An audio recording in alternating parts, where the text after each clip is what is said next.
mula sa gate po ng farm 150 meters. Ito po ang madaanan namin. Ito po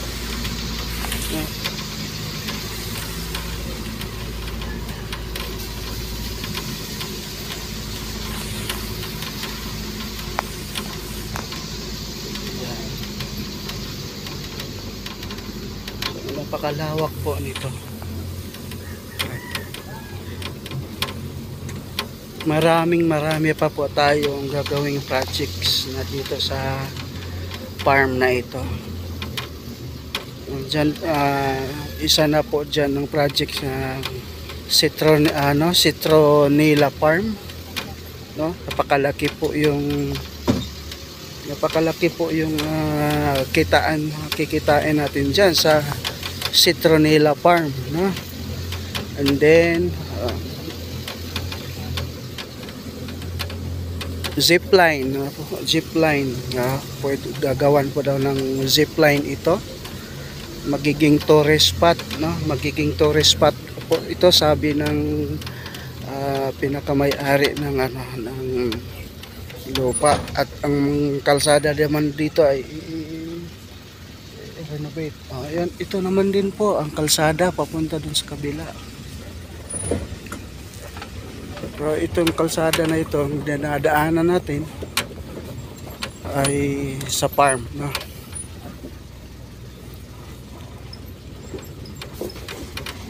Yan. So itong kalsada na ito gagawing 6 lines, sabi ng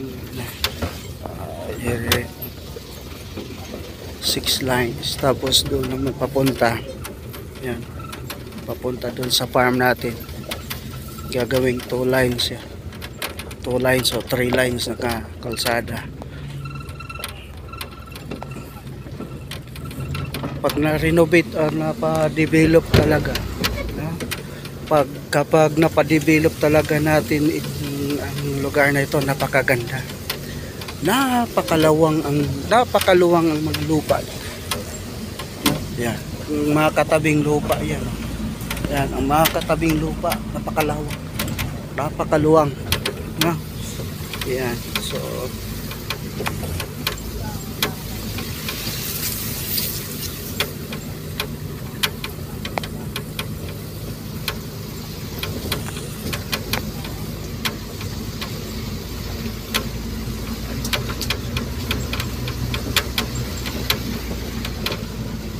ngayon po binibidyo ko po yung daan galing sa farm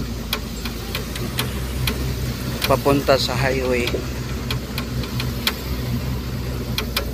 30 minutes po pag walang maglalakad ka galing sa farm, no? Galing sa farm doon, ayun, ay 30 minutes po ang lakad papunta sa highway, sa bahay po na pinaka, no? So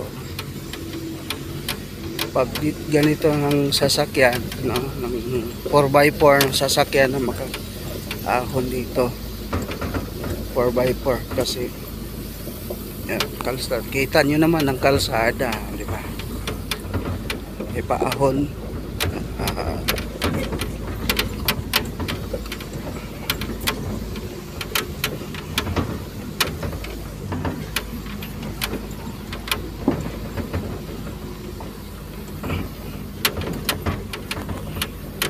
mula naman din po doon sa gate, 1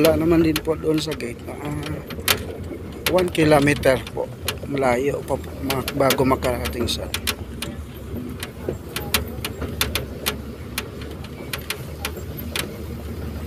tapos gate naman papunta sa highway.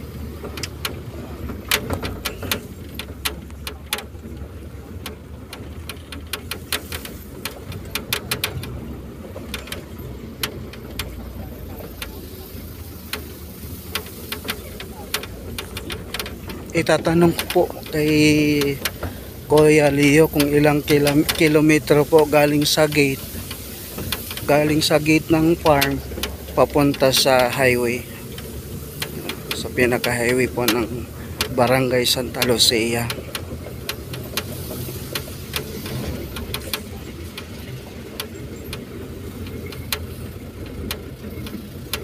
Kagandahan nito ay may madadaanan ano. May madadaanan siya.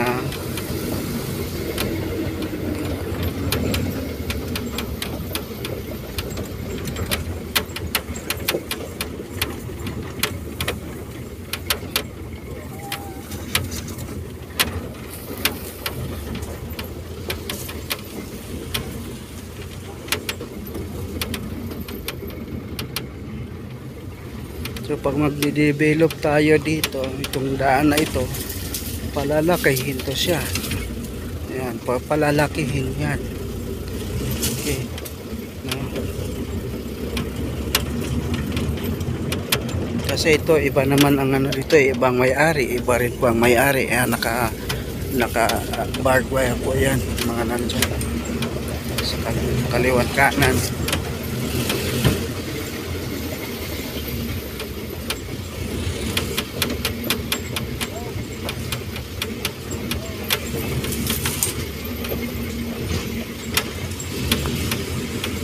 Nasa kalagitnaan na po kami.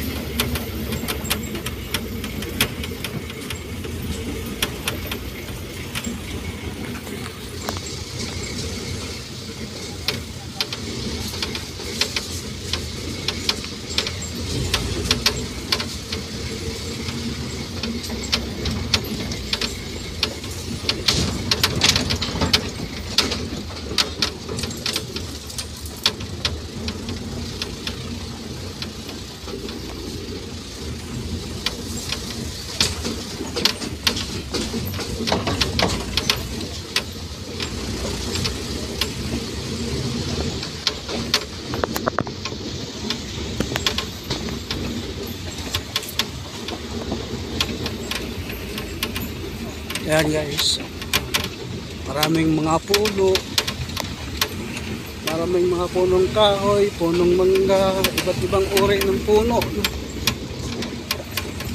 Puno ng jimelina, puno ng mangga, puno ng bayabas. Ito yung dinadaan papunta sa Itsay Farm project natin. Okay.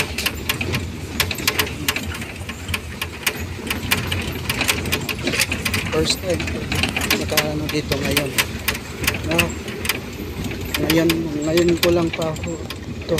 Napakaganda. Napakaganda po. Malawak ang ano.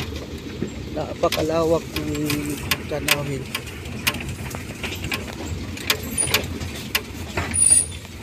Matatanaw nga po dito ang ano, matatanaw dito yung Grace City. Pag pinagdadaosan ng mga Asian Games, no?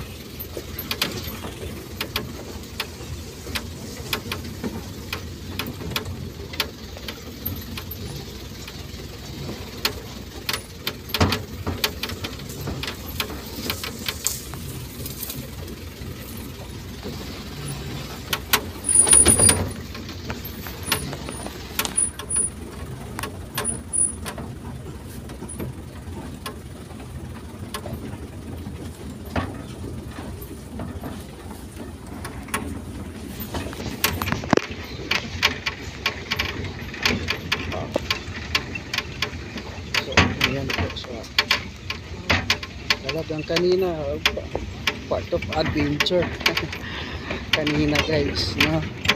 Doon kami sa kabilang bundok, ano? So mamaya pag nasa ano kami, yan.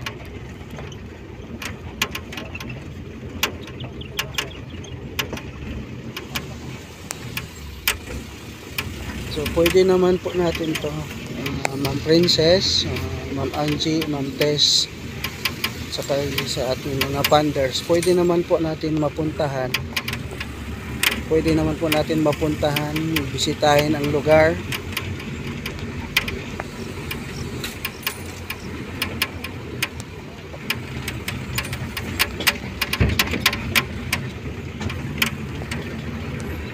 Para po makita ninyo personal po ang lugar na ito.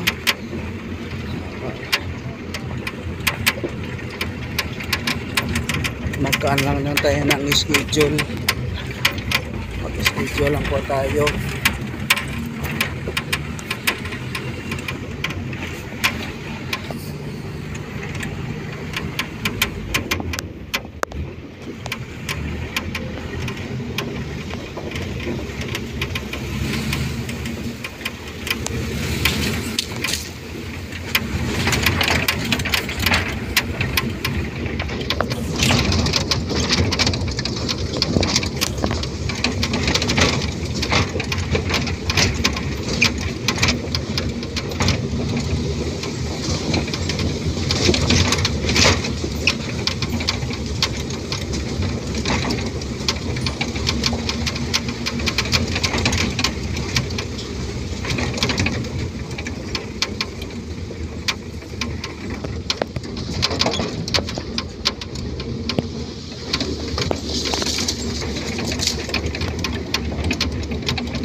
Kailangan yan, itong ano ito kailangan linisin pa, no?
Yan.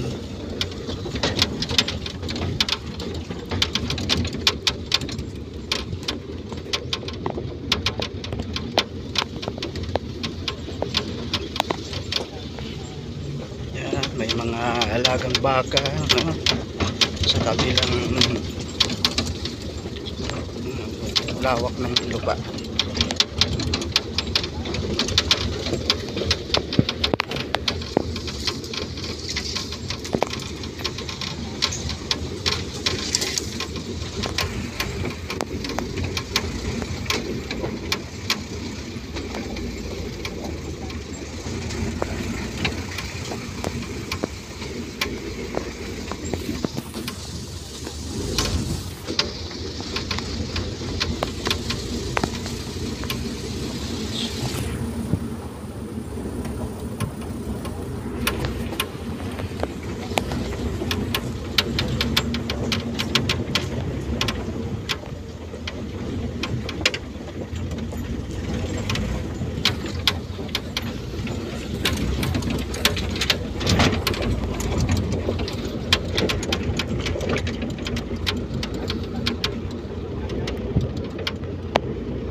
Sa pamagitan ng video ito na aking ginawa, hindi man kayo nakarating ngayon, kasama namin. Pero sa pamagitan ng bidyong ito, parang nakakarating na rin kayo sa lugar na ito. Dahil magpapanood nyo, makikita nyo ang aming paglalakbay, no? Ang aming pagdodokumento, no? This is a part of documentation mula dun sa Pichay Farm project na ating gagawin. Kikita nyo.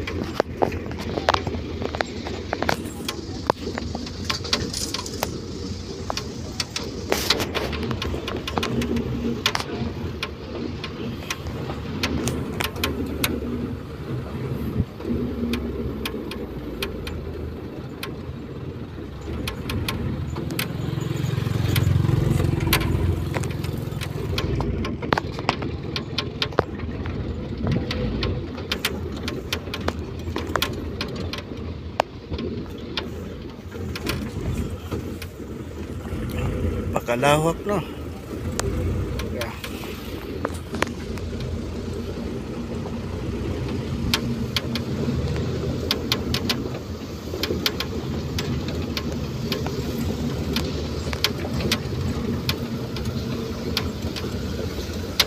So yung bundok na yun, yung kalbong kabundukan na yun, yung ano na, bahagi pa yan.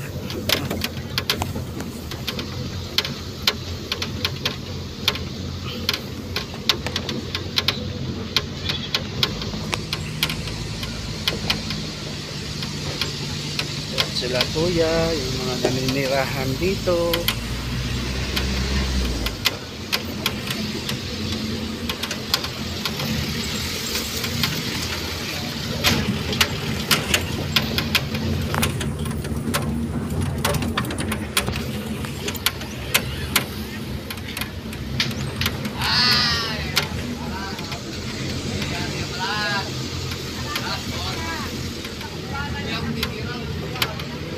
Yan, pakaliwa, no?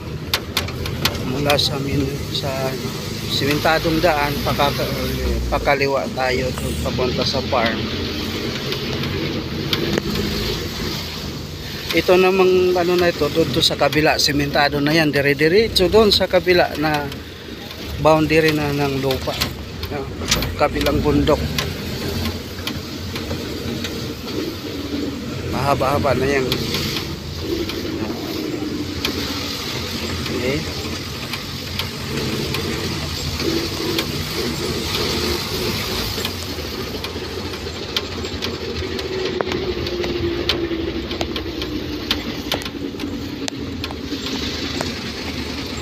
God Cedars International Mission Center. Yan, naladaanan natin.